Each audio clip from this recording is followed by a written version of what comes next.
დღეს ჩემპიონთა ლიგაა და შესაბამისად დღეს ვიხილავთ ბაიერნი PSG-ს დაპირისპირებას. და რაც ყველაზე მთავარია, ბოლო 10 წლის საუკეთესო ფორვარდის, მოიცა.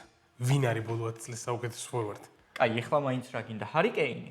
რა მინდა? რობერტ ლევანდოვსკი. რა ლევანდოვსკი? დუელი? დუელი.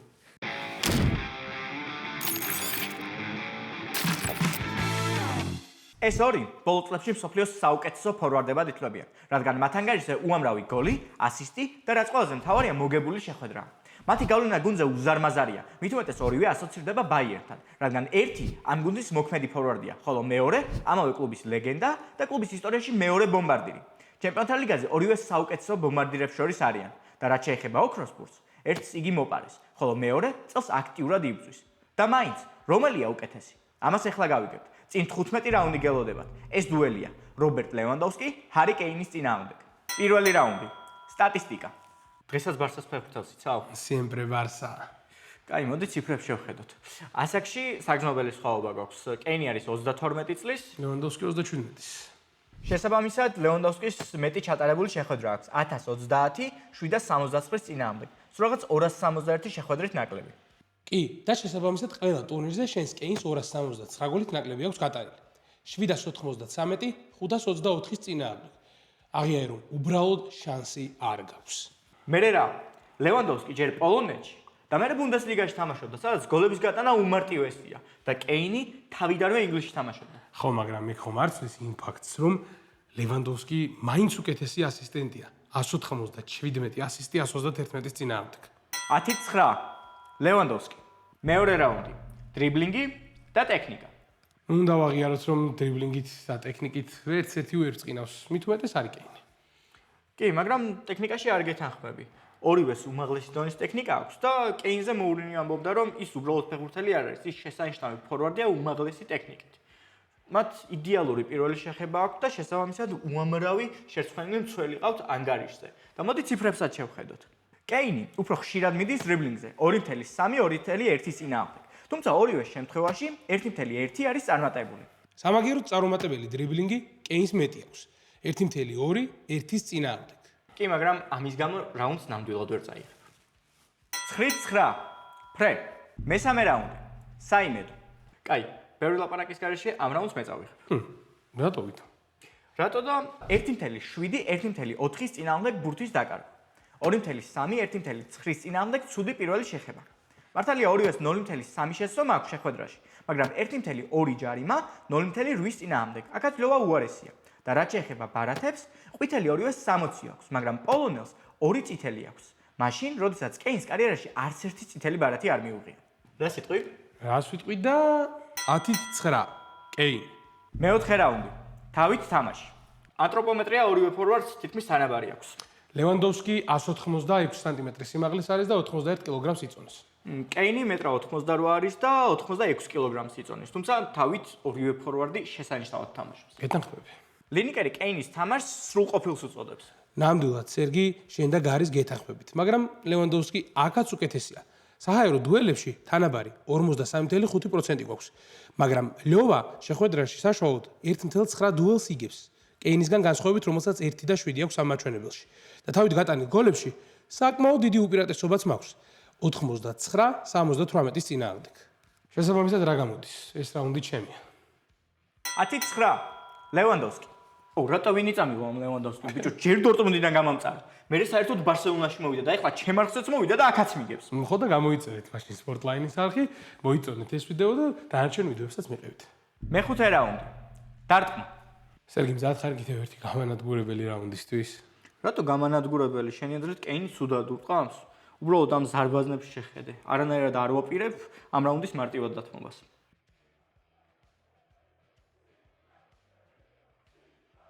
მოდი ჯერ ამ შედევრებს გადავავლოთ თვალი და მერე ციფრებსაც შევხედოთ.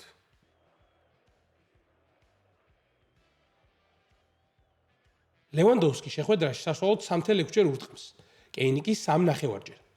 აქედან ორივეს შემთხვევაში კარში 1.6 მიდის. თუმცა გოლის გასატანად ლევანდოვსკის 2.9, ხოლო კეინს 3.6 დარტყმა სჭირდება. ეგ იმის გამო, რომ კეინი უფრო ხშირად ურტყამს საჯარიმოს გარედან. კეინის დარტყმების 30.15% ლონგშოტია, ხოლო ლიოვოსი მხოლოდ 18.1.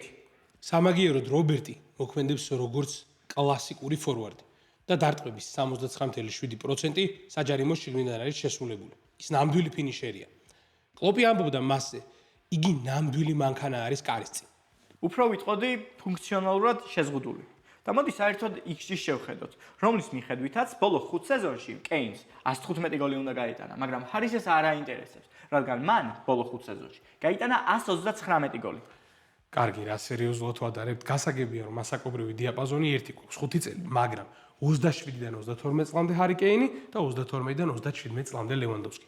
ამ ასაკშიც კი რობერტ ლევანდოვსკის 105 მოსალოდნელი გოლი ჰქონდა, მაგრამ რაღაცნაირად, არ ვიცით როგორ, ლევანდოვსკიმ 134 გოლი შეაგდო, რაც ნიშნავს, რომ 29 გოლიანი განსხვავება შექმნა, განსხვავებით კეინისგან, რომელსაც 24 გოლიანი დიფერენცია ჰქონდა. თან რას ამბობს გვარდიოლა? გვარდიოლა ამბობს, რომ რობერტ ლევანდოვსკის ფინიშინგის და პოზიციის შერჩევის საუკეთესო თვისება აქვს. ეს სრული დეკლასირებაა. 10-8 ლევანდოვსკი. სრული დომინაცია. მე-6 რაუნდი. სისწრაფე. მოდი შევთანხმდეთ, რომ ჩვენ ფეხბურთელებს ეს ასპექტი დიდად არ ჭირდებათ, რადგან თავარია გადამწყვეტ მომენტში იყვნენ იქ, სადაც ბურთს ჩაუგდებენ, ან მიუგორებენ. გეთანხმები ნამდვილად, მაგრამ თუ პრაიმებში ვადარებთ, მაინც ლევანდოვსკი უფრო სწრაფი იყო. ზოგადად ლევანდოვსკის აჩქარებაც უკეთესია, იმიტომ რომ სასტარტო პოზიციიდან ის მარტივად იგდებს ბურთს საჯარიმოში და მერე უკვე ლამაზად ახლავს ბადეში ბურთებს. თუ ეგრე ვამბობთ, მაშინ კეინის უპირატესობა ამ ასპექტში ის არის, რომ მას თავისი სიჩქარის დიდი ხნის მანძილზე შენარჩუნება შეუძლია. და საერთოდ მან თავისი მაქსიმალური სიჩქარე ბაიერნში 32 წლის ასაკში დააფიქსირა 32 კმ/სთ. კი, მაგრამ თუ ამას ავიღებთ, მაშინ ლევანდოვსკიზეც ეს შეგვიძლია ვთქვათ, რადგან ბაიერნშივე მან 34.9 კმ/სთ დააფიქსირა. და რა თქმა უნდა, ჩვენი საყვარელი საფეხბურთო სიმულატორიც უნდა მოვიხმო, სადაც კეინს მაქსიმალური სიჩქარე 71 ჰქონდა, ხოლო ლევანდოვსკის 82. მოკლედ სერგი, აქ რო შენ მაგივრად ჰარი კეინი იყოს, იმდენად ნელია რომ ისევ პირველ რაუნდზე იქნებოდა. 10-9 ლევანდოვსკი. მე-7 რაუნდი. პასი. სერგი, იცი რა? ამ რაუნდში შეიძლება რაღაცები სხვაგვარად იფიქრო, იმიტომ რომ ჰარი კეინი კლასიკურ ფორვარდად ბოლო დროს აღარ გვევლინება. ცუცხრიანობას უფრო იგებს, დაბლიდან თამაშობს, მეტი პასი, მეტი ასისტი თითქოს, მაგრამ სურპრიზები გელის წინა. რა სიურპრიზი? სურპრიზი მდგომარეობს იმაში, რომ საშუალოდ კეინი თამაში 21 პასს აკეთებს. ეს ოდნავ მეტია ვიდრე ლევანდოვსკის შედეგი, 20.5. მაგრამ პოლონელი შედარებით ზუსტია ვიდრე შენი ინგლისელი. 74.8, 73.4 წინააღმდეგ. იცი რა? სამაგიეროდ კეინის პასების 10.2% გრძელია, საიდან 66.19% არის ზუსტი. ხოლო შენ პოლონელს პასების მხოლოდ 3.38% აქვს გრძელი და აქედან 61% არის ზუსტი. და უბრალოდ ეს ნახე. მეტოქის ხაზის გაჭრები, ჩაწოდებები, პარაშუტები, ქუსლით პასები, კეინი ისეთ პასებს არიგებს, გეგონება ელიტარული ნახევარმცველია და არა ფორვარდი. მოკლედ, შეიძლება ლევანდოვსკი ოდნავ ზუსტი არის, მაგრამ 10-9 კეინი მინიმალური უპირატესობით. მერვე რაუნდი. გუნდურობა შეტევაში. წინა რაუნდში არ დამთავრებია. როგორც უკვე ვთქვი, კეინი იდეალურად ხედავს მოედანს და საოცარ პასებს არიგებს. მერე რა, გადამწყვეტი გადაცემები თითქმის ერთნაირად აქვთ. 1.1-ის წინააღმდეგ. და გამჭოლ გადაცემებშიც თანაბარი 0.1 აქვთ მოცემულობა. სამაგიეროდ კეინი გაცილებით მრავალმხრივია შეტევაში. მას შეუძლია მაქსიმალურად დაბლა ჩამოიწვიოს, გუნდს ბურთის გათამაშებაში დაეხმაროს და ბოლოს მაინც შეტევის დამაგვირგვინებელ ფაზაში გაჩნდეს. ან ასისტი გააკეთოს ცენტრიდან, ან ფლანგზე გავიდეს და ჩააწოდოს. რას ამბობ, რა ჩაწოდება? 0.1 ჩაწოდება აქვს ორივე ფეხბურთელს თამაში. და მოდი გავაგრძელებ. პოლონელზე უფრო ხშირადად ჯარიმდებიან. 1.6, 1.4-ის წინააღმდეგ. სამაგიეროდ ინგლისელი უფრო იშვიათად ხდება ოფსაიდში, 486, 335-ის წინააღმდეგ. ანუ რა გამოდის, ორივე თავდასხმას თანაბარი კონტრიბუცია აქვს შეტევაში? როგორც ჩანს. 9-9 ფრე. მე-9 რაუნდი. დაცვაში თამაში. როგორც იქნა, მე შემიძლია იმის თქვა, რომ ნიკა ამ რაუნდში შანსი არ გაქვს. კეინი იმ იშვიათ ფორვარდებს მიეკუთვნება, რომლებიც გუნდს დაცვაში ეხმარებიან და ამას ძალიან კარგადაც აკეთებენ. ბოურინი ამბობდა კეინზე. კეინი არის ფეხბურთელი, რომელიც გუნდს თამაშის ყველა ასპექტში ეხმარება, მათ შორის დაცვაში. და რატო გონია რომ ლევანდოვსკი დაცვაში არ თამაშობს? კაი, რას ამბობ? მოდი ციფრებს შევხედოთ. შევხედოთ. ბურთის წართმევა 0.4, 0.5-ის წინააღმდეგ. სამაგიეროდ ჩაჭრებში თანაბარი 0.2 ჩაჭრა აქვს თამაში ორივეს. და ბურთის გამოტანაზე რას თქვი? აქ ინგლისელი არის უკეთესი 0.5, 0.7-ის წინააღმდეგ. და დარტყმის ბლოკირება, თამაშის საშუალოდ შენ პოლონელს 0 ბლოკირება აქვს. მან კარიერის განმავლობაში 26 ჯერ მოახერხა დარტყმის დაბლოკვა. კეინს კი სტაბილურად 0.2 დაფარება აქვს თამაშში. ფრე. რა ფრე? 10-9. კეინი. მეათე რაუნდი. ფიზიკა. მოდი შევთანხმდეთ, რომ ეს ასპექტი ცენტრალური ფორვარდებისთვის უმნიშვნელოვანესი კუთხეა სპორტში. არა მარტო. ხო. რობერტ ლევანდოვსკი თავის მეუღლის ნუტრიციოლოგ ანა ლევანდოვსკას პროგრამაზეა. სწორი კვებით, სწორი ვარჯიშებით ის 37 წლის ასაკშიც კი ბარსელონაში უმაღლეს დონეს აჩვენებს. იცი რა, მართალია კეინს არ ყავს ნუტრიციოლოგი ცოლი, მაგრამ როგორც უკვე გითხარი, მან 30 წლის შემდეგ თითქოს უკეთესად დაიწყო თამაში და 32 წლის ასაკში მან მაქსიმალური სიჩქარე დააფიქსირა კარიერაში. გარდა ამისა, როგორც ხედავთ, კეინს არ აქვს ისეთი რელიეფური ტანი, როგორც ლევანდოვსკის აქვს, მაგრამ პრაქტიკულად შეუძლებელია მისი წაქცევა, ან კორპუსით გვერდზე გაწევა და თამაშის მიწურულს კეინი ისე დარბის, რომ გეგონება ამ წამს შემოვიდა სკამიდანო. აბსოლუტურად გეთახავი. იცი რა, სერგი, ნოიერი ამბობდა, რომ რობერტ ლევანდოვსკის ვარჯიშზე შეჩერება პრაქტიკულად შეუძლებელიაო. 37 წლის ლევანდოვსკის წელს ლიგაზე საშუალოდ 6.33 კილომეტრი აქვს გარბენილი, რაც დიდი სხვაობა არ არის 32 წლის კეინთან, რომელსაც 8.1 კილომეტრის დაფარვა აქვს საშუალოდ. FIFA-ში ლევანდოვსკი ფიზიკის მაქსიმალური მონაცემებით 84-ით გამოირჩა და FIFA-ს ანალიტიკოსებმა მას ეს ციფრი 35 წლის ასაკში მიანიჭეს. განსხვავებით შენი კეინისგან, რომელსაც მაქსიმუმი 83 ჰქონდა და უკვე დაკლება დაიწყო.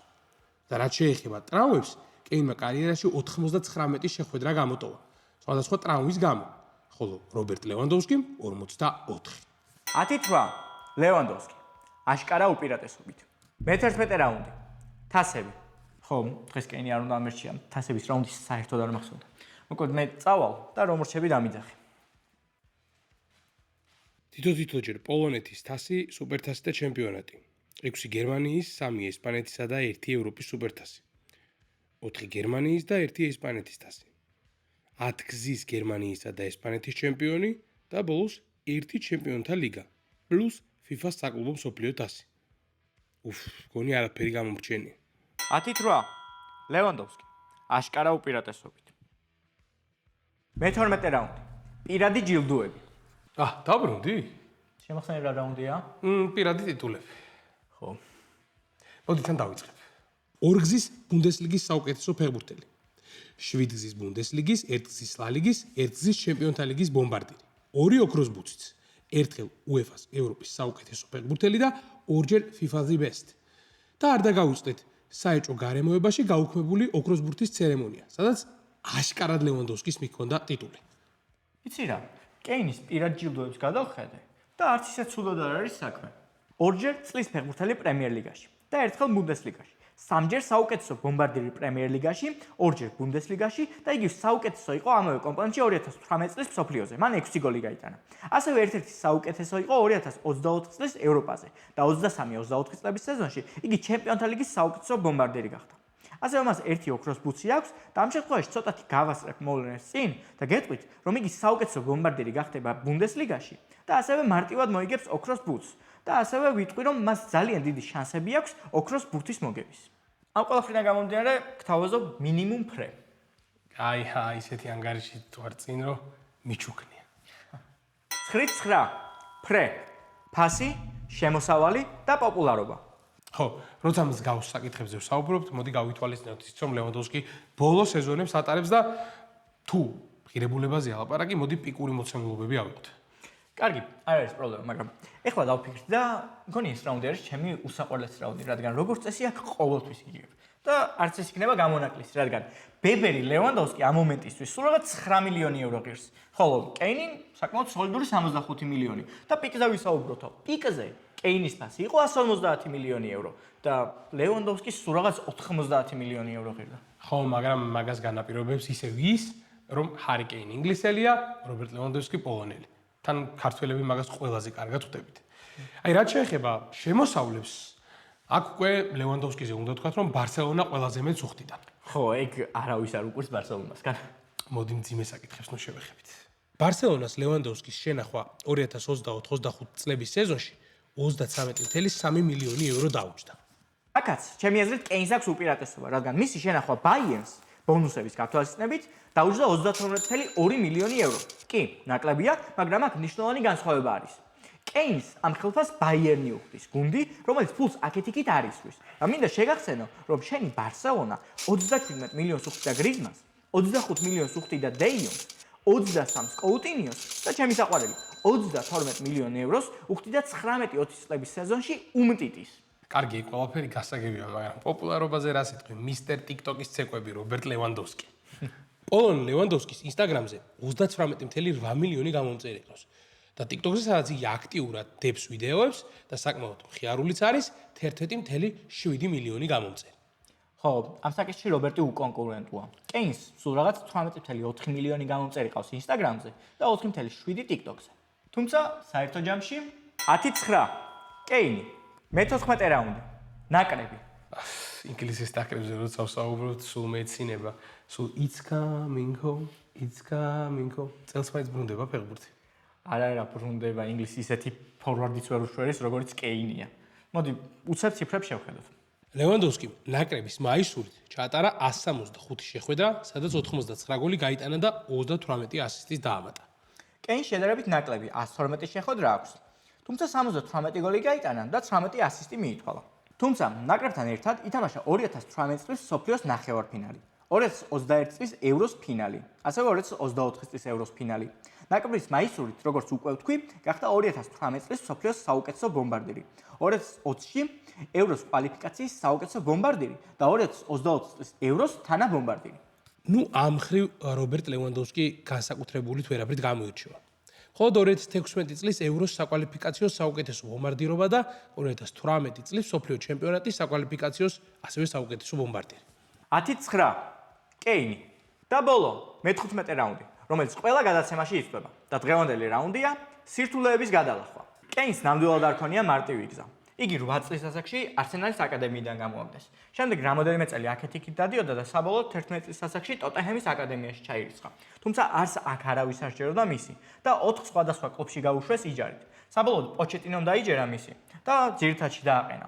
მან კი უამრავი გოლით უპასუხა. თუმცა ამ შემთხვევაშიც ყველა სკეპტიკურად იყო განწყობილი და თვლიდნენ, რომ კეინი ერთი სეზონის ვარსკვლავი იყო. თუმცა კეინმა ყველა გააჩუმა და წლების განმავლობაში ტოტენჰემი ტიტულისკენ მიყავდა. სამწუხაროდ ეს ტიტული მოიცა სირთულის გადალახვა იქნებოდა ის, რომ ტიტული მოიგო. განსხვავებით ლევანდოვსკისგან, რომელმაც არც თუ ისე ვარსკვლავური დორტმუნდით ბაიერნის ბუნდესლიგა წაართვა. აი მაგაში არანაირად არ გეთანხმები, რომ ის დორტმუნდი არც თუ ისე ვარსკვლავური იყო. მაგრამ აქვე შეგახსენებთ იმას, რომ როგორც კი დორტმუნდში პრობლემები დაიწყო, სად წავიდა შენი ლევანდოვსკი? ბაიერნში. ხო, პრინციპულ მეტოქისთან. ამიტომ სირთულეების გადალახვა და ლევანდოვსკი ძალიან შორს არის ერთმანეთისგან. 10-9. კეინი და 15 რაუნდის ჯამში ანგარიში 128 დაპირისპირებაში გამარჯვებულია რობერტ ლევანდოვსკი. სერგი, როგორც ყოველთვის დღესაც ძალიან საინტერესო დაპირისპირება გამოვიდა. მე კმაყოფილი და ბედნიერი ვარ, რობერტ ლევანდოვსკიმ დამაჯერებელი გამარჯვება მოიპოვა, თუმცა ჰარიკეინს ჯერ დრო აქვს, რომ რაღაცეებში დაეწიოს და გაათანაბროს ეგ ამბავი. კი, თუმცა ამ გადმოსახედიდან ნანოფრო კეინი ავირჩია. საბოლოო ჯამში 2-1 მიგებ. წინ გავედი, მეგობრებო და თუ მოგწონთ ეს ყველაფერი, რა უნდა ქნან, უნდა გამოიწერონ სპორტლაინის არხი. კი, და კომენტარებში დაწერეთ თქვენ ვის ფიქრობთ, რომელი არის უკეთესი, კეინი თუ ლევანდოვსკი. და პლუს, მე მგონი გპირდებით კლასიკური და ვინტაჟური დაპირისპირებების შემოტანასაც ამ კონტენტში. კი, აუცილებლად. ეგეც დაწერეთ კომენტარებში, ვის დაპირისპირებას ისურვებდით ძველი ფეხბურთელებიდან. შეხვედრამდე.